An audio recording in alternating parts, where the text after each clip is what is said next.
What's going on at the Whitmers? No idea. You suppose they're all crammed in that little house? Wonder what they're doing. You think it's important? Important? It just happened to be one of the most important things to happen in almost 2,000 years.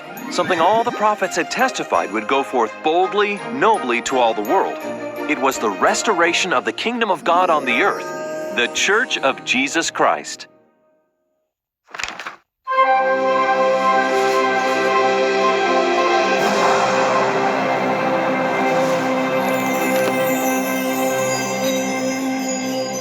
Some of the greatest events in the history of the world began in very humble places, and this was no exception.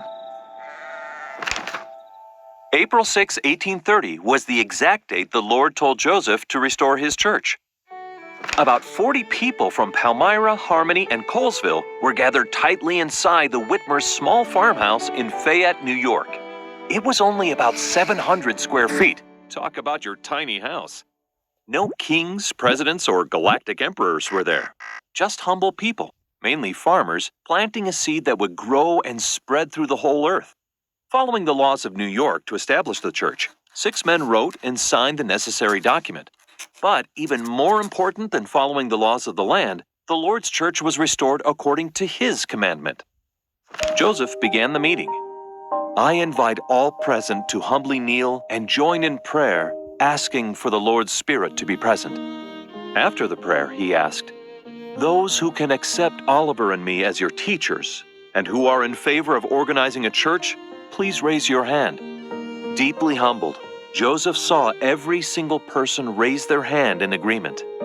One of the most profound parts of the day occurred when they officially administered the sacrament for the very first time in God's restored church. Perhaps a little unsure about how they should do it, they followed the example found in the Book of Mormon to administer the emblems of the sacrament, and they used the same prayers we still use today. The whole day was an incredible spiritual feast with this little flock worshiping, praising, prophesying, and rejoicing together. 4 years later, Joseph would tell them, you know no more concerning the destinies of this church and kingdom than a babe on its mother's lap.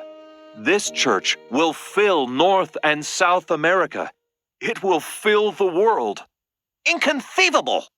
Today, this prophecy is still being fulfilled with worldwide membership in the millions, and members found in almost every single country. There are nearly 4 times more temples around the world today as there were people in that room in 1830.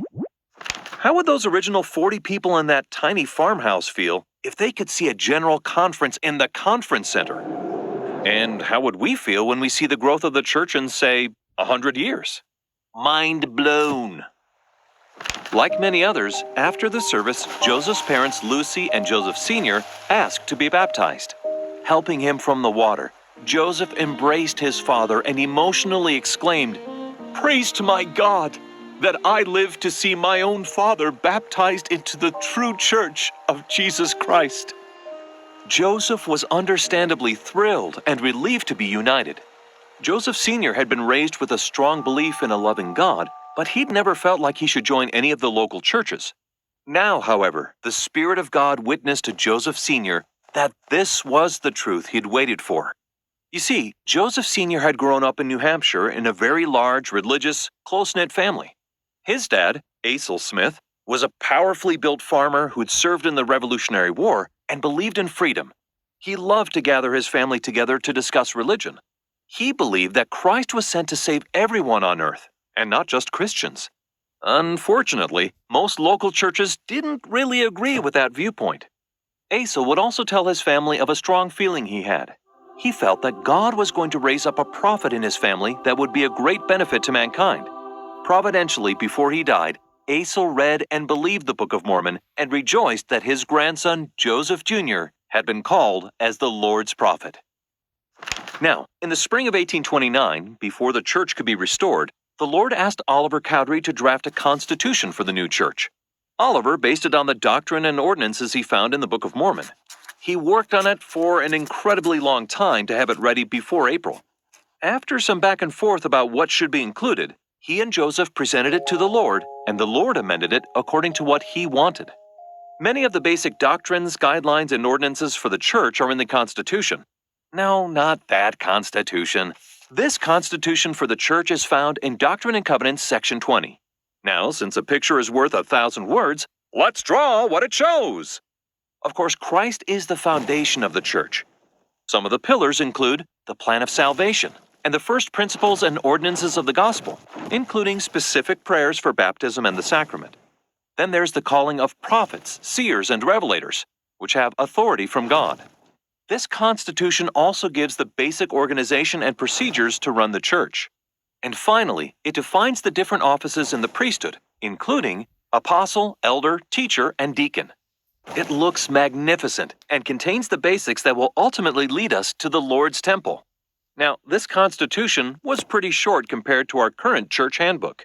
That tiny group of believers would have been completely overwhelmed if they'd received everything all at once. I mean, they weren't ready for weekly youth activities and sunbeams. Like us, they needed instructions to come gradually, a little at a time.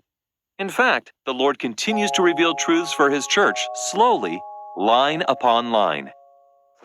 Christ's church was again on the earth, and that small seed planted on that tiny farm in the middle of nowhere continues to grow forth to cover the world. Speaking of growing, in our next episode, we'll learn about a couple of the church's growing pains.